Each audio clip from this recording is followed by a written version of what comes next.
Hello, everyone. Welcome to Snap Take. This is Glazer of Snap Judgments, the official podcast of Marvel Snap Zone, and Red Hulk is absolutely broken.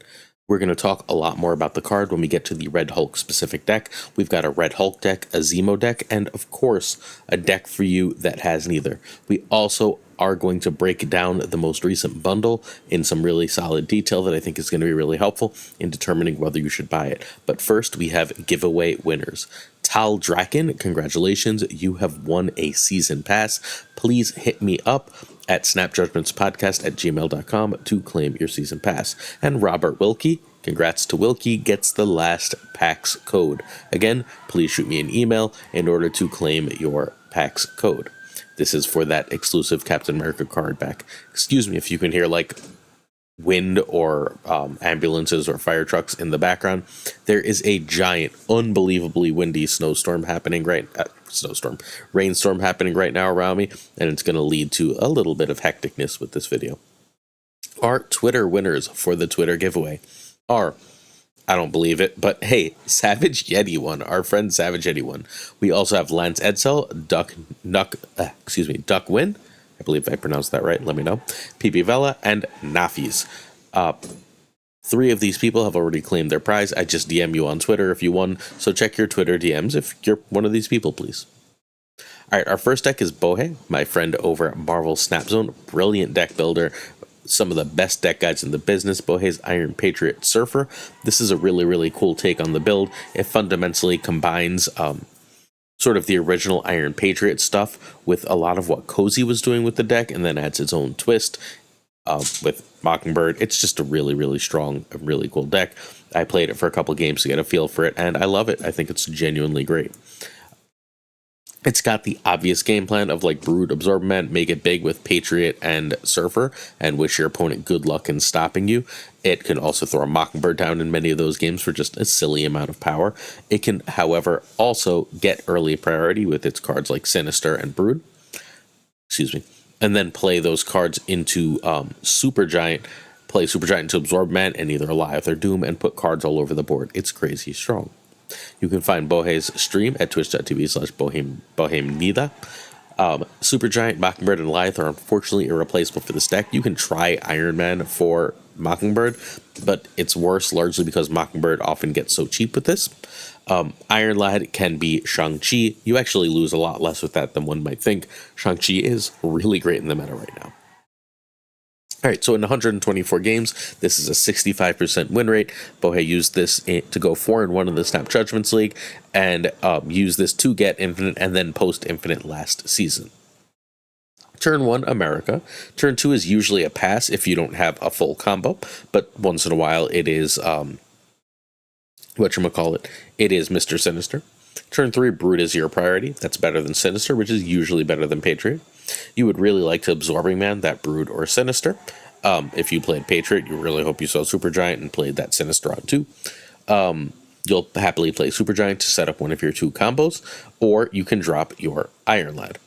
So, turn 5 is Absorbing Man, if you played Supergiant, or if you played a Brood on turn 4, or Patriot or Surfer with Mockingbird. Turn 6 is usually Alive or Doom, although if you Supergianted with Absorbment, you can go Patriot and Surfer last, and then you're going to get double Surfer that way. There's so many combos. This deck is a blast to play. It is extraordinarily powerful, and I strongly urge you to give it a chance if you have the cards and the time. One last look at this one. I stole an 8-cuber because of Negasonic with this, so you'll just love to see it. Negasonic is so spicy in this list. She's probably replaceable, right? She's probably the first card you actually would want to cut, but Forge would be the cut. But she is a great, great card, just because you want an extra 3 for your Surfer shenanigans to hit. Please hit the sub, like, and comment. We are like 40 subs from our most recent goal of 10,000, which is genuinely mind-boggling. We release 7 days a week of videos, a brand new video every single weekday. Every weekend, we give you 3 decks a weekday. We do tournament coverage. We do our own exclusive tournaments. Everything you can need for your Marvel Snap journey, including reviewing bundle guides, answering your questions. Check us out. We don't think you'll regret it. Hit that sub and try and watch as much of the video as possible. We're trying to grow, and watching more of the video helps the YouTube algorithm show more of the video to more people. Kyle Chan wants my take on why Surfer is suddenly so popular, and there's several reasons. One, at the end of several seasons recently, Surfer has become popular because it competes with the meta decks. It just doesn't quite go all the way there. Next up, Surfer and Wong has sort of taken off. It should have always worked. I think what really made it take off is that our friend Gregor2424, you should check out on Twitch and YouTube, realized that Surfer and Wong go really, really well with Hazmat and Luke right now. That Hazmat Luke combo with Surfer Wong means that if you get Wong and you don't see Surfer, you're not just dead in the water. Shaw gets utterly huge, and especially once Odin was put in, we're really going over the top. But that's not the only Surfer build. Surfer just started coming back. However, it was that Gregor deck that really popularized and made all these other people try Surfer and then realize what they can do with it. Because when Gregor made that deck, not only did we cover it, but the biggest creator in the game right now, or in Marvel Snap's game right now, is not Cozy, it's Regis Kilbin, right? He doesn't only do Snap, so I guess whatever, depends how you slice that apple. But Regis Kilbin made a video on the deck, and then so did Nina Iznoob, another one of the biggest creators. So, like, everyone saw this deck, this Gregor deck, everyone played this Gregor deck, and then because it became so popular, everyone was playing Surfer, and then people realized all the different things they can do with Surfer, and then it's still really good, and now all of a sudden it's a meta card again. Also, it's just, and I was wrong about this, I'm going to eat that L, but you know who else is going to eat that L? The entire community. I didn't realize how good Shaw was in the current Surfer shells. Look at that. Alright, Tal Draken asked what my favorite gold bundle was, and I'm going to tell you, I meant to look this up, and I don't have a really good answer. Bundles that cost gold and bundles that cost money literally intermingle in my head. I have no idea. I don't... Okay, this is very content creatory, but I don't like lying, and I didn't want to ignore the question. So I don't have to worry about buying bundles for cash as long as they're good value and I like want to reward second dinner, because ultimately, because I have a YouTube channel, this is a business, right? So I can write it off. I care about good gold bundles and good. I care about good gold bundles and good cash bundles generally for the benefit of the community. When it helps the community, it makes me really happy that these things exist. But like on a personal level, I have right now 70,000 tokens, and I just bought Red Hulk with tokens, and I have like 16 spotlight caches. So like none of this super affects me. That said, my favorite bundle would, I guess, oh no, I don't remember if that was gold or cash. Whatever, it would be my favorite bundle. I just don't remember if it was gold or cash. Would be the Dan Hip Moon Girl and Devil Dino bundle that I didn't buy, that I'm constantly kicking myself for. Janksy wants to know my favorite card this season, and I'm pretty sure my favorite card this season is Valentina. Valentina seems incredibly fun. She's the 2/3 that gives you a random 6. I love that specific random card generation. That random 6 has -2 cost and -3 power, so it's the power on Valentina that is now taken off. It's just a really, really cool design. I love it in Loki. I think it's really fun in things like Bounce. I'm like all for this card. I can't, like, it's ridiculous how hyped I am for it. I think White Widow is probably the best card if it's not Red Hulk. And again, I promise we're going to talk about Red Hulk this video, but it's either White Widow or Red Hulk. But I think those are more frustratingly powerful cards, and that's not my favorite. I don't know if you can hear the wind, but it is going absolutely wild out my door. I'm actually going to hurry up in case I lose power. All right, Fan Thing is curious what my non-sweet drink of choice is. I don't drink sweet drinks. I drink black iced coffee every morning, and I drink water throughout the day. And when I drink alcohol, I drink whiskey. I'll occasionally have a Diet Coke, largely because my wife drinks a lot of Diet Coke, but I don't drink an absolute ton of stuff. Those are my general go-tos. If you'd like your question read out in tomorrow's video, please leave one in the comments to this one. All right, Tuccrr has this Kitty Shuri list. This is a Red Hulk list. Our friend Tuccrr, the Pirate King, is brilliant. We built something similar to this a couple seasons ago. When Hope came out, I believe, at the beginning of last season, we were like, all right, does this bring Kitty back? Yeah, I think it might. This is, unfortunately, like I still think the best home for Kitty. The win rate for this is insane. I had so many, like, before we go further in this deck, I want to talk about Red Hulk. I had so many Red Hulk decks to choose from today. It's completely insane. All with stupid win rates, all like completely different decks. Red Hulk feels he's not as good as original Blob, who has a case for the top 5-ish cards in the game. But he feels like he's their next swing at the original Blob, and they're like concession to how strong Blob was and how much he won lanes is that he tells you how much power he's going to be. Whereas Blob didn't. He lets you try to play around it, but the cards you draw don't always let you play around it, right? So Red Hulk tells you how strong he's going to be, right? Which is pretty freaking nice. Except that, like, sometimes that number is so big that there's literally nothing you can do about it. So I think that, yeah, I don't know what else to say. I think Red Hulk is a busted good card. Again, it's not as good as original Blob, but outside of that, it's probably the best pure stat 6 they've ever printed. Is he going to get nerfed? I would guess so, but I'm not 100% sure. I don't know, right? Like, I think he probably should. It's too easy for him to be 619. I think if you made him like +3 and then made him a 612, he's probably fine. Although now he's just original evolved Hulk, which I think is what they were trying to avoid. But yeah, I think he's genuinely phenomenal. He is like an absolute beat stick of a card. Whenever they release a card this big, this far ahead of the curve, it shakes things up in a really major way. And this is the shell that we're going to look at today. We're going to look at so many Red Hulk decks over the next little bit, but this one is uber strong. Also, God, do I wish they'd unprint Kara whenever they print a card like this. She's not in these decks now, but sooner or later she's going to end up there. All right, you can find our friend Tuccrr, the Pirate King, at twitch.tv/Tuccrr. He went 72% with this deck and went 8, which is 87 and 33, which is a real sample size. There were a lot of bots. It's pre-infinite early in the season. He did hit infinite with this deck. That is a huge win rate. So Red Hulk, Hope, and Kitty are all needed. You could, I guess, try and cut Kitty for like Nightcrawler, but it's really going to hurt the deck. Jeff can be Nightcrawler for sure, though, without any major loss. Jeff doesn't seem terribly important in this deck. He's just a nice thing that you can move on and off Hope Summers. So the Pirate King, by the way, congrats to our friend Tuccrr, one of my genuine favorite people in the community. I was on his stream this past Monday. He has gone full time. Marvel Snap is now his job, so huge props to my friend Tuccrr. Won't be me. I love my job. I'm a teacher, to those of you who don't know, and I'm going to do it for as long as I can.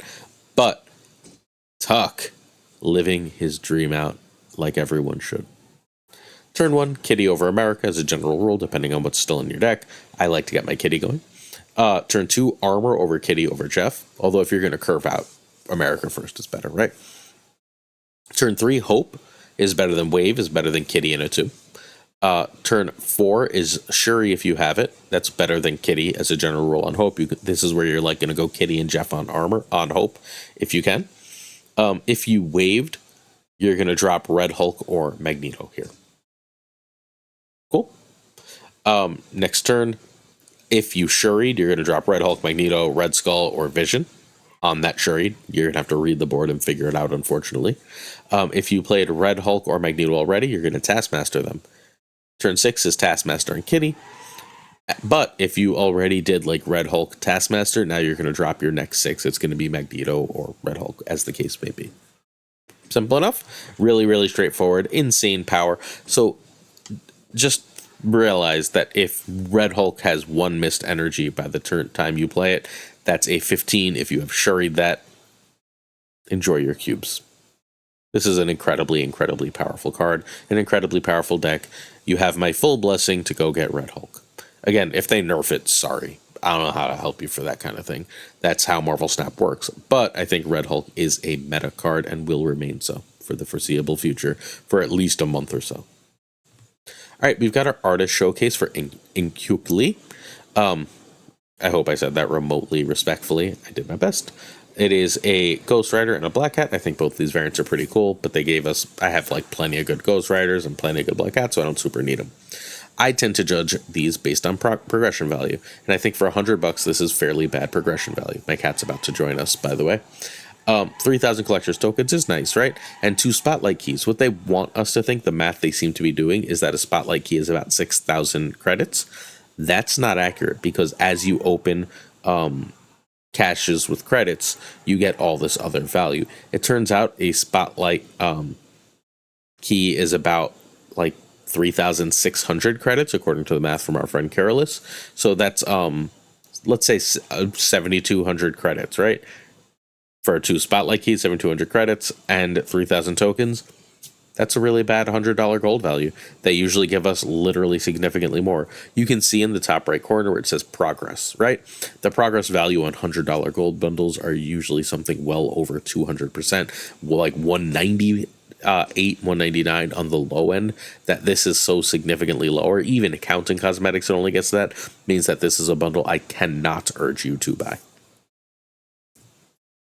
Our next deck is final deck, sort of final deck, is Eva's Baron Ball. This is a Baron Zemo Cannonball deck that our friend Eva Zord played. Eva Zord is a Brazilian streamer who chills in the top 10 to 20 of Marvel Snap players, lives at the top of tournaments, and is an amazing human being. He would still be alive in the Snap Judgments League, but unfortunately, Brazilian player, his power cut out, like I'm praying mine doesn't before the end of this video, and when his power went out, well, he lost the game, and that ended up costing him the league, which is brutal. All right, this is a nice, simple deck. It says Annihilus package, meet Baron Zemo package. The Zemo package is right now, oh my god, the cat almost fell, because I have the remote on the chair, and he tried to jump.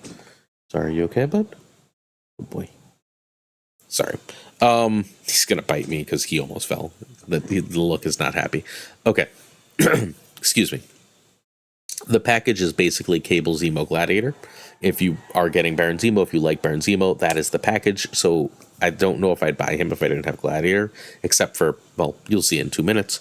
Sorry, Yondu, Cable, Zemo, Gladiator.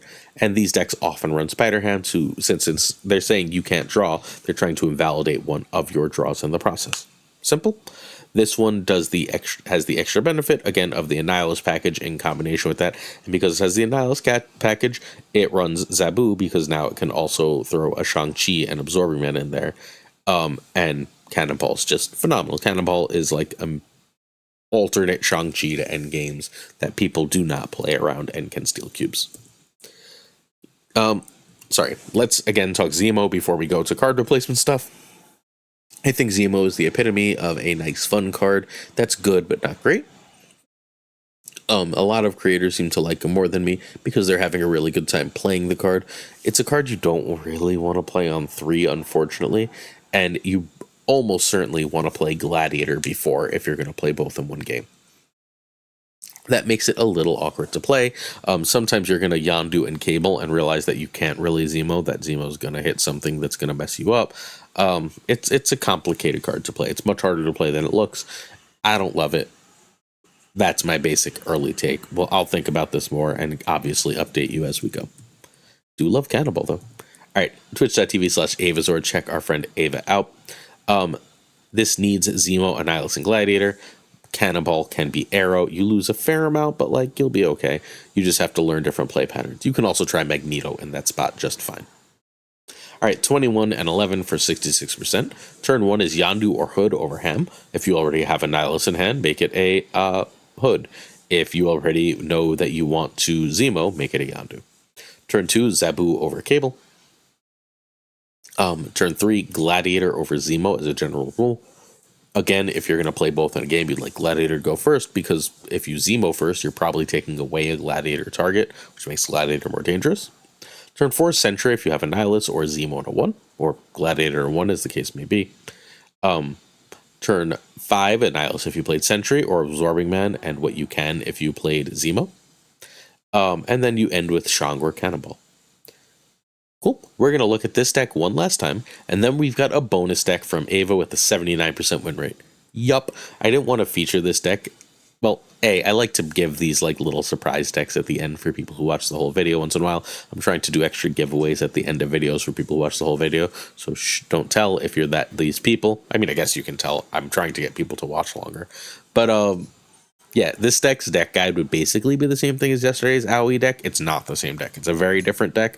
but it's still doing the Baron Zemo bounce thing. I like this version better. Eva's decks often speak to me in certain ways, like Eva's deck, Ika's decks. There's a certain deck builders that I know if they built something and I play it, I'm going to have a really good time with it. So this 79% Eva deck, bonkers. We're going to talk about just quickly after we take one last look at the Baron Ball deck. God, this deck is really cool, right? Like, at the very least, this deck is really cool, and it lets me run my hip cable, so you'll love to see it. Now, the other deck is Baron Bird.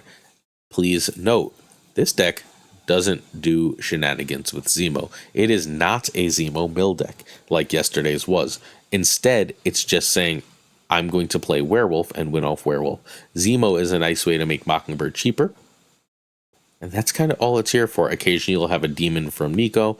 Occasionally you'll copy Zemo with Absorbman. And outside of that, you're perfectly happy just having a powerful deck with powerful cards. You can double Shang to end the game, which is completely silly. You just move Werewolf all over the place, and then you win a lot of cubes. I think that this deck is brilliant and super fun and really, really worth trying if you have the cards. It is a reasonably expensive deck. Also, by the way, Rocket is insanely good in bounce decks right now. He's like, we've tried to make Hawkeye good in bounce decks for a while. My cat is walking on my legs. We tried to make Hawkeye good in bounce decks for a while, right? But Hawkeye sort of messes things up because you can't play it on turn 6 and get an extra trigger. Well, Rocket solves that problem. Awesome card in bounce. All good? All good. Certain tiers of support for our show on Patreon come with on-air thanks. If you're interested in getting your name read out, it's the $10 tier, and it's patreon.com/snapjudgments. Every single video. Abigail Giesland, Mandatory Burnouts, Cables, David G. Wingfield, Direwolf, LAB, Fothor Newman, Good Dog Gamer, Inc., Jay Neverett, J. McDonaldino, Caretix Lee, Koire, Casey H., Doku, Philip Rakovich, Haplo, Kenny Loggins, Rob Silverman, Juan Diego Lebed, The Bizza, X-Force V, Skippy G, Tommy Nyquist, Black Dahlia, The Great Kazoo, Jessica Gamble, Ryan Wood, Models, Mod Extraordinaire, Louis Antunes, Matt H, DJ, Mikey Hijinks, No Flex, Ocularis, Craig Sterry, Pretty Chill, who is Seamus, hey Seamus, Spike Jones, who's got a YouTube, Two Ties, The Pirate King, the full-time man whose deck we featured today, Tuccrr, the homie Min, who we've got really cool decks from that we gotta find time to take a look at over the next few days, and of course Gunny T, where the T is for tournaments. That's what it's for. All right, that's it for today's video. The power is gonna go out in my apartment. I'm waiting for it. Hit that sub, hit that like, hit that comment. We'll be back tomorrow with 3 new decks and then a bunch of weekend mission decks so that you can get your extra tokens and credits and stuff. See you then. Check out the Patreon if you're interested in supporting us more. But hey, thanks for watching. Hit that sub button. See you later. Peace.